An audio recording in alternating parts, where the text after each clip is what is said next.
Um, and probably like a week later, one of those boys that were up sexually assaulted a female staff and went to jail. Ah, see?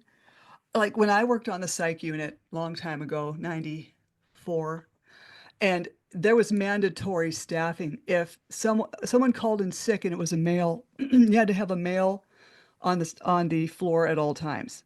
So if Hmm. Joe called in sick and John had worked his 8 hour shift, he had to stay another 8 hours. Right, Ah, right.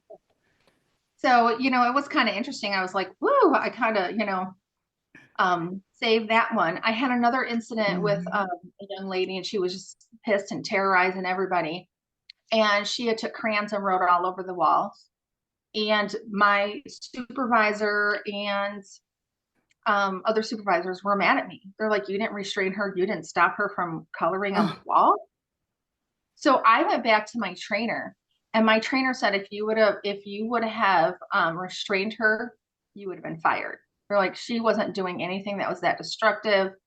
She wasn't breaking anything. She wasn't harming anybody. right. So actually, I did it right. And her punishment was every day for an hour, she'd have to scrub the walls, which I was like, I think that's a pretty good punishment. And what's interesting with this girl is several years later, probably like 10 or 15 years later, I actually seen her and was talking to her. And she says to me, she says, they took my kids. And I said, yeah, I know. I had met her foster, I think it was her foster mom or something. Mm. And she's like, they took my kids. And I said, yeah, I know. And so they harvest off these kids. They keep harvesting off families. They keep taking them.